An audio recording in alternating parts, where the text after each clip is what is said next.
Israel के खिलाफ अब तक उसके अवाम ही आवाज बुलंद किए हुए थी, लेकिन अब दुनिया की सबसे खतरनाक मानी जाने वाली इजराइल की खुफिया एजेंसी मोसाद के साबिक अफसरों ने भी नेतन्याहू के खिलाफ मोर्चा खोल दिया है।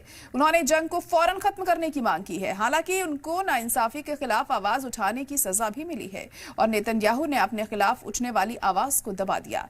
गाजा के जो हालात हैं उस पर यूएन ने भी तशवीश का इजहार किया है, लेकिन दुनिया भर में हो रही मजम्मत के बावजूद इजराइल लगातार गाजा पर हमले कर रहा है।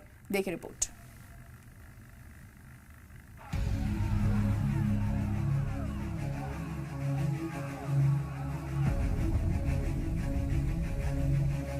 इजराइल हमास जंग कब खत्म होगी? पूरी दुनिया के सामने ये बड़ा सवाल है।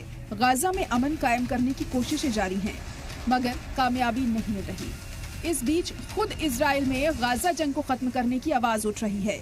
इजराइल की मोसाद खुफिया एजेंसी के 250 से ज्यादा साबिक अफसरों ने बेंजामिन नेतन्याहू सरकार से गाजा पट्टी में जंग को फौरन खत्म करने की अपील की है।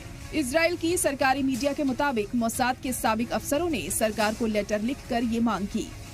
रिपोर्ट के मुताबिक लेटर में मोसाद के 3 साबिक चीफ के साथ साथ दर्जनों सीनियर अफसरों के नाम शामिल हैं। मोसाद के साबिक मेंबरान ने कहा कि लगातार जंग बंधकों और हमारे फौजियों की जिंदगी को खतरे में डाल रही है। इस दर्द को खत्म करने वाले मुआहिदे तक पहुंचने के लिए हर मुमकिन कोशिश की जानी चाहिए। हम सरकार से बेहतर और हिम्मत भरा फैसला लेने और मुल्क की सिक्योरिटी के लिए जिम्मेदारी से काम करने की अपील करते हैं। लेटर में जंग खत्म करने और बंधकों की वापसी की अपील की गई थी।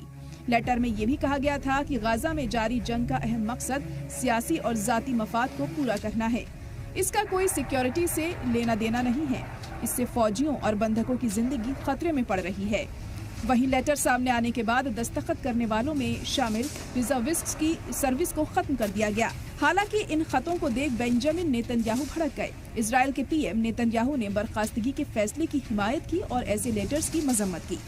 उन्होंने अपील करने वालों पर शिद्दत पसंद ग्रुप से जुड़े होने का इल्जाम लगाया, जो इजरायली समाज को अंदर से तोड़ने की कोशिश कर रहा है। मिस्र ने गाजा में सीज फायर के लिए हमास के सामने एक नई इजराइल तजवीज पेश की। इस नई तजवीज को लेकर हमास के एक सीनियर अफसर ने कहा है कि तजवीज में 2 ऐसी चीजें हैं जिन पर अमल नहीं किया जा सकता। हमास ने कहा है कि वह इजराइल के जरिए पेश की गई इस नई तजवीज को पढ़ रहा है और जितनी जल्दी हो सके वह इसका जवाब देगा। हमास ने अपनी अहम मांग को दोहराया है, जिसका कहना है कि सीज फायर मुआहिदे के तहत गाजा में जंग का खात्मा होना चाहिए और इस पट्टी से इजराइल की पूरी तरह से वापसी होनी चाहिए। हमास ने बताया कि तजवीज में इजराइल ने पहली बार अगले फेज की बातचीत में हमास के हथियार डालने की भी मांग की है, जिस पर वो बिल्कुल भी मुत्तफिक नहीं होगा।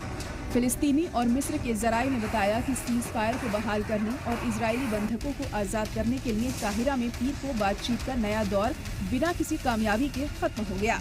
हमास इस बात पर जोर दे रहा है कि इजराइल जंग को खत्म करने और गाजा पट्टी से अपनी फौज को वापस बुलाने के लिए पुरज़्म हो। अगर हमास गाजा में बंधक बनाकर रखे गए इजरायली लोगों में से आधे को रिहा कर देता है तो इजराइल 45 दिनों की जंगबंदी कर देगा, यानी जंग रोक देगा। इजराइल की तरफ से इस पेशकश की जानकारी खुद हमास ने दी है। गाजा को इस वक्त जंगबंदी की सख्त जरूरत है, क्योंकि खुद यूएन ने कहा ये अब जंग की शुरुआत के बाद से सबसे ज्यादा खराब इंसानी बहरात की जद में है। यूएन ने वार्निंग दी थी कि गाजा का इंसानी बहरान कंट्रोल से बाहर हो रहा है और कई हफ्तों से इलाके में कोई मदद नहीं पहुंच रही और हालात तेजी से बिगड़ रहे हैं। 7 अक्टूबर 2023 को हमास के हमलों के बाद से गाजा में लड़ रहे इजराइल ने 2 महीने पुरानी जंगबंदी के टूटने के बाद मार्च 2025 में फिलिस्तीनी इलाकों में हमला फिर से शुरू किया है। जंगबंदी टूटने से पहले 2 मार्च से ही इजराइल ने इमदाद रोक दी है, जिससे सैकड़ों हजारों लोग बेघर हो गए। यूएन का कहना है कि गाजा में मेडिकल सप्लाई, फ्यूल, पानी और दूसरे जरूरी सामानों की सप्लाई कम है।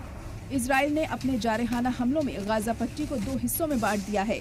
एक न्यूज रिपोर्ट के मुताबिक गाजा पट्टी के साउथ हिस्से को पूरी तरह से अलग कर दिया गया है। इजरायली फौज ने एक बयान में कहा है कि हवाई सिक्योरिटी दस्तों ने साउथ गाजा में इजरायली सरहदी इलाकों को निशाना बनाकर दागे गए 3 रॉकेटों को हवा में ही मार गिराया है और हमले में किसी को कोई नुकसान नहीं पहुंचा है। जबकि इससे पहले इजरायली डिफेंस फोर्स ने कहा था कि उसके दस्तों ने गाजा में मेरॉक कॉरिडोर पर पूरी तैनाती कर ली है और साउथ गाजा को बाकी गाजा पट्टी से काट दिया गया है। लेकिन गाजा पट्टी में इजराइल और हमास के बीच जारी तशद्दुद ने इंसानियत के खिलाफ सबसे बड़ी तबाही को मजीद बढ़ा दिया है।